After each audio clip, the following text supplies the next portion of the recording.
Okay, so I'm going to be presenting on phase diagrams, which is section 6.5 in the textbook. Okay, so first of all, in order to understand phase diagrams, we have to understand the different states of matter and the phase changes that occur. And something that's really important to understand about these things, it's what's happening with the strength of the attractive forces, so the intermolecular forces, and the temperature and its effect on the kinetic energy. So in a solid substance, we know that it has a definite volume and a definite shape. A liquid has a definite volume but not a definite shape, while a gas, also referred to as a vapor, has neither a definite volume or a definite shape. Gases are also highly compressible, which means they can be squeezed into smaller volumes. We are all familiar with the phase changes that occur as a substance changes between the three states of matter. So in this video, I'm going to review the phase change diagram, which depicts the effect of temperature and pressure on the phase of a substance. So right here, we have a solid substance. In a solid substance, we know that the strength of the attractive forces and the intermolecular forces are going to be really strong. And the way that this can occur is because if the pressure is really high and the temperature is really low, these molecules aren't going to be moving fast because they won't have a high average kinetic energy or a high root mean squared speed, and they're going to be compressed, so they're going to be really close together. So say that we have an H2O molecule. We know that H2O molecules, when they interact with each other, they're going to form hydrogen bonds. Those are going to be their intermolecular forces. And so in order to create this intermolecular force between one another, they need to be close together to be able to see each other to form these bonds. And that's why solids are going to be so compressed. And so under high pressure situations and when the temperature is lower, our molecules aren't going to be moving quickly and they're going to be able to form those intermolecular forces. And so that's why we get something in a solid state. Then, as we're going to decrease the pressure and we might be increasing the temperature as well, the increase in temperature is going to allow those molecules to start moving more quickly, and they're going to have a higher kinetic energy. And so they're going to be moving a little bit more. And if there's less pressure, these molecules aren't going to be as close together, and the pressure is not going to be forcing them as close together. So not as much hydrogen bonding in the case of H2O is going to be taking place, and so the intermolecular forces are also going to be a lot weaker. And then in the case of a gas, which we've added as much energy, we're going to be adding or increasing the temperature, and we're going to be decreasing the pressure again. And so these molecules are going to have an even faster average kinetic energy. And so the molecules are going to be moving at even faster speeds. And so when this happens, they're not going to be compressed. They're not going to be super close to each other. And so these molecules are going to have a hard time forming the hydrogen bonds because they're going to be moving so quickly. And so when we look at the different phase changes, we know that when we go from a solid to a liquid, that's going to be melting. So what's occurring during this? So we might be increasing temperature, so that would be increasing our kinetic energy of our molecules, and we might be decreasing the pressure, and so it's less compartmentalized and it's less smashed together, so the intermolecular forces are going to be weaker.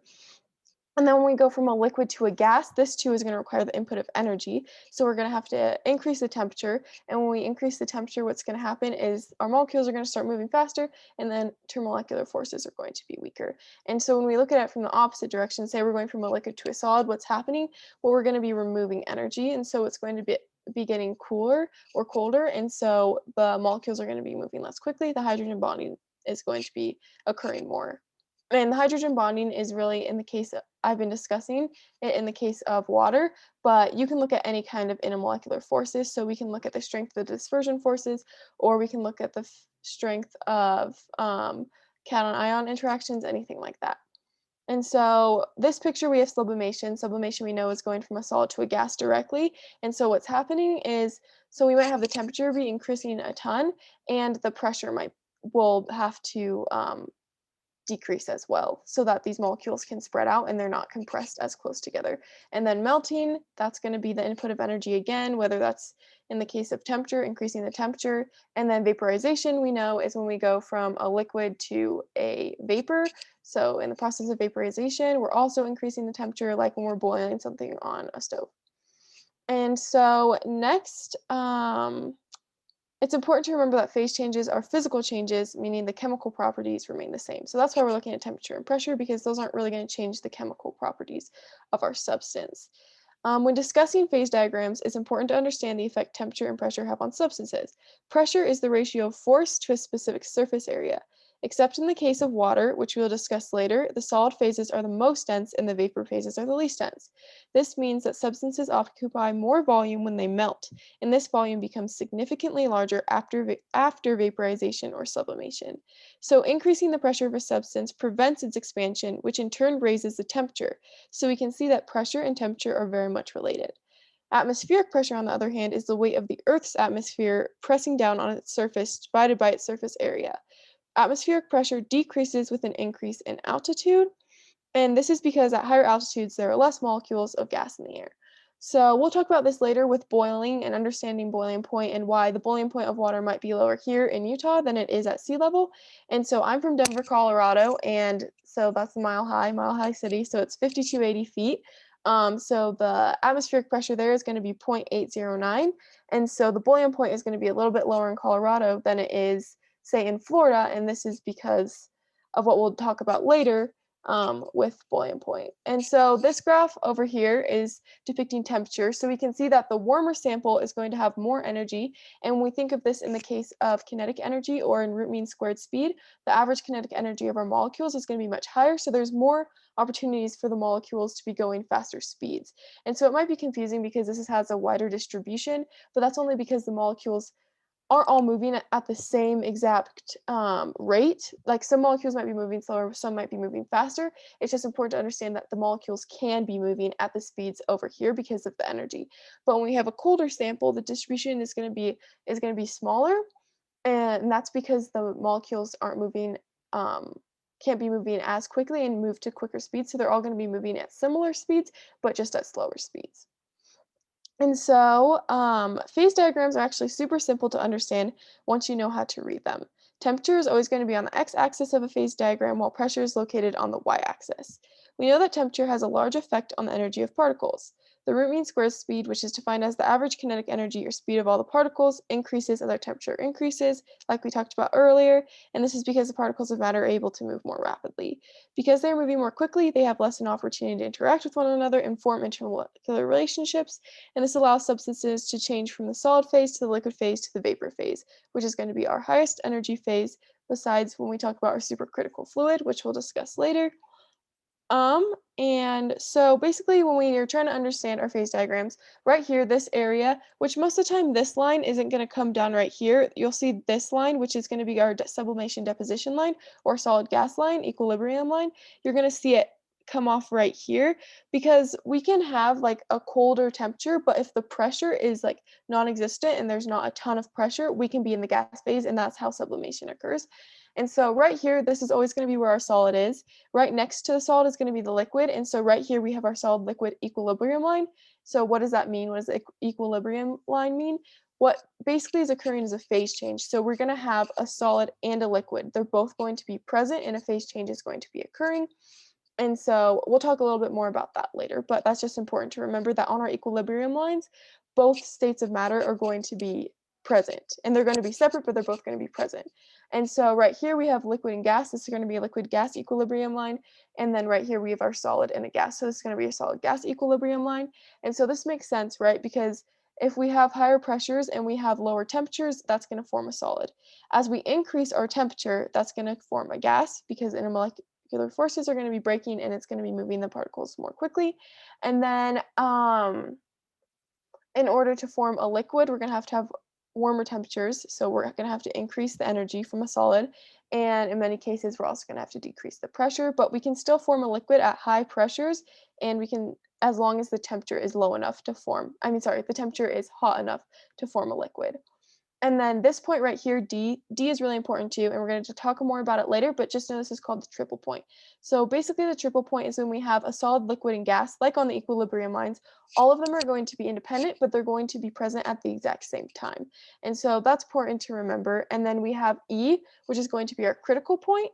And so we're going to talk more about the critical point later, but it can really only occur at really high temperatures and really high pressures. And once we reach that critical point, or after that critical point, what we're going to form is a supercritical fluid, which is really cool too, and it has really unique properties. So next we're going to talk about melting point and boiling point. And so basically, in order to understand the melting point and boiling point of a substance, we're going to look at X right here. And so say X represents 1 atmospheric pressure. And so this is going to be like in standard conditions when we're at atmosphere of pressure. And the temperature is going to be dependent on this 1 atmosphere of pressure. So in order to find our melting point and boiling point, we first have to understand where does the substance melt, where does it freeze, things like that. So we have our solid liquid line right here, right? And so when a solid goes to a liquid, it's melting, and liquid to a solid is going to be freezing. And so right here, this line is going to represent that phase change. So in order to find our melting point, we're going to have to go to 1 atmosphere of pressure. We're going to have to move from left to right across the graph until we hit this equilibrium line. And then we can go down to point B, and that's going to tell us our temperature, the temperature at which our substance is going to melt at 1 atmosphere of pressure. And so we can do the same thing right here. We have our liquid gas. This is going to be vaporization, right? And so we're going from liquid to gas. That's vaporization. When we go from gas to a liquid, that's going to be condensation. And so in order to find that vaporization point or our boiling point, we're going to have to go to 1 atmosphere of pressure, move left to right across the graph. As soon as we hit this equilibrium line, we're going to go down to point C, and that's going to tell us our temperature in degrees Celsius. And then right here I have a question, what does the RS boundary represent? This is going to be our sublimation. So when we go from a solid to a gas, that's sublimation. And when we go from a gas to a solid, that's going to be deposition. And so the line segment represents the process of sublimation where substance changes directly from a solid to a gas. At a low enough pressure, the liquid phase does not exist. So that's important. At a low enough pressure, the liquid phase is not going to exist. Because if we get down here, right, no matter, even if you're moving across the graph, you're never going to hit that liquid phase. So that's important to remember. Okay, the triple point. The triple point occurs when all three phases are present simultaneously in thermodynamic equilibrium. So this is going to be at a specific temperature and at a specific pressure. So in order to find that, we're going to go over here. This is going to be the pressure at which the triple point will form. This is going to be our temperature at which the triple point will form. So for most substances, the gas, liquid, solid triple point is also the minimum temperature at which the liquid can exist. So like we talked about earlier, some liquids can't exist at really low pressures. Um, for water, however, this is not true because the melting point of ordinary ice decreases as a function of pressure, as shown by the dashed green line in the phase diagram. So water is unique because it's going to have a negative slope, which we're going to talk a little bit more about later. So at temperatures just below the triple point, compression at constant temperature transforms water vapor first to a solid, then to a liquid. Water ice has a lower density than liquid water, which we're going to talk about more later. And so it just has that unique factor that's going to cause a negative slope right here, where most substances are going to have a positive slope, which is more intuitive. But once we discuss it, it'll make sense why water kind of has those different factors to it. And something unique, the triple point pressure of water was used during the Mariner 9 mission to Mars as a reference point to define sea level. So triple points can actually be really useful, and they can be used in science all of the time. And so here's just another phase diagram to look at. And what we're going to talk about next is a supercritical fluid. So, at a certain temperature and pressure that exceed the critical point, which we talked about earlier, a distinct gas and liquid phase can no longer exist. They have properties that are unique to both states of matter. So they occur in the atmospheres of the gas giants like Jupiter, Saturn, and Venus, and they both have distinct qualities. So basically what it is we have at our equilibrium line, right? We have a gas and a liquid, right? They're distinct, they're not the same. But once we're in a supercritical fluid, you can't distinguish between the two different phases. So right here, you can see that this boundary, this gas and the vapor liquid boundary is going to eventually disappear until we form this supercritical fluid. So they're really useful in laboratory settings because they have different qualities and different properties of either a gas or liquid. So they can effuse through solids like a gas, they can dissolve in materials like a liquid, and they can be easily fine-tuned. So that's why they're really nice to work with in the laboratory. So it can effuse through porous solids like a gas, overcoming the mass transfer limitations that slow liquid transport through certain materials. Supercritical fluids are much superior to gases in their ability to dissolve in materials like solids or liquids like we were talking about earlier. In addition, close to the critical point, small changes in the pressure or temperature result in large changes in density, allowing the properties to be fine-tuned, like we were talking about earlier. And so here's just an example, right? So we have water and it's boiling on a stove, right? We have heat and the vapor is escaping. So we have some pressure at play and we still have some heat at play, but remember for supercritical fluid, in order for it to form, it has to have a really high pressure and a really high temperature, or else it's not going to happen. So the critical temperature and the critical pressure is the point at which the critical point will occur, and then we're going to have the supercritical fluid afterwards. So the critical temperature for water is going to be 373 or 374 degrees Celsius, and the critical pressure is going to be 217 atmospheric pressures. And we know that's really, really like a lot of pressure because at sea level, the atmospheric pressure is only 1 atm. And so this next step, we're going to add more heat and we're going to add pressure. So say we have something boiling on the stove, what's going to happen when we add a lid to that? That's going to create pressure because the vapor has less place to escape, right?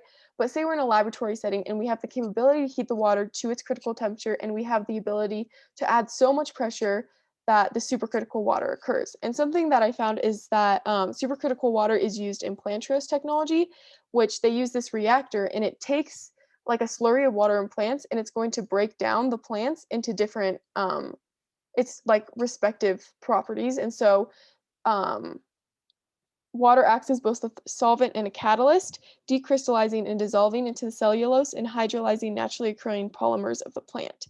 Um, so the critical temperature, one more time, is just the highest temperature at which the substance can possibly exist as a liquid, and the critical pressure is the pressure that must be applied to the gas at the critical temperature in order to turn it into a liquid.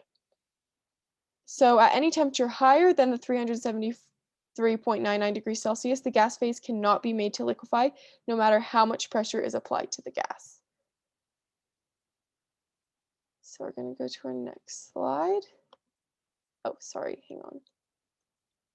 Okay, so this is what I was talking a little bit about earlier. We have a solid liquid line and it can have a positive slope or a negative slope. So in most cases, we're going to have a positive slope, which is intuitive and it makes sense. But in some cases, we're going to have a negative slope. So what does that mean? What does that entail? Water is an example of a substance that has a negative slope along its solid liquid line. So when I'm talking about this negative positive slope, I'm talking about the solid liquid line right here. So right here, if we just review a little bit, this is going to be our solid. Right here, this area is going to be our liquid, and right here, this area is going to be our gas. And so basically what we're saying is the water solid state is going to be less dense than its liquid state just above the freezing point. And so this is why ice cube is going to float in a glass of water rather than sinking to the bottom. If ice is relatively near its melting point, it can be changed into liquid water by the application of pressure. The water molecules are actually close together in the liquid phase, actually closer together in the liquid phase than they are in the solid phase.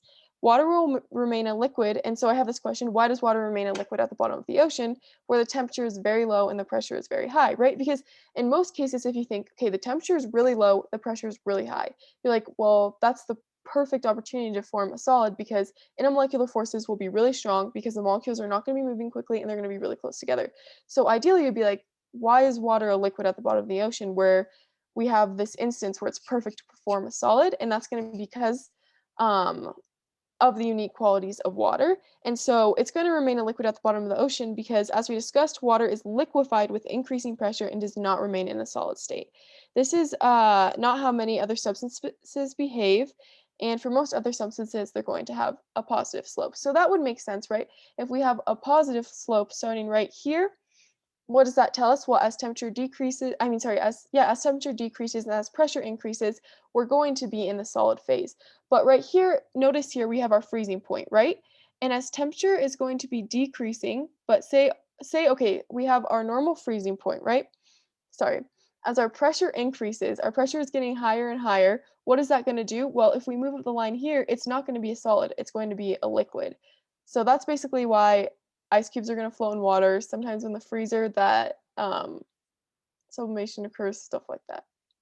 Okay, so now we're going to go move on to some practice problems because I feel like the phase diagrams are really conceptual, and if you understand the concepts that go along with them, the practice problems aren't really that hard. They don't really involve any math or anything. So what's most important, can you label the sections that correspond with each phase, so a solid, liquid, and gas? And can you identify the triple point on the diagram and the critical point? And so basically, we know that this is going to be solid right here, right? This is going to be a liquid, this is going to be a gas, and then differentiating between the critical point, the triple point, and what they mean and what they are.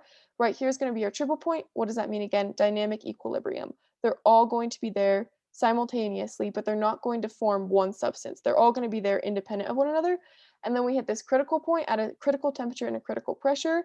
And at that point, there's not going to really be a distinct difference between liquid and gas. They're going to form one material that is going to have properties of liquid, properties of gas that are really useful in laboratory settings. Okay, so this question, what is the boiling point or temperature when the external pressure is 60 atmospheres of pressure? What about the freezing point?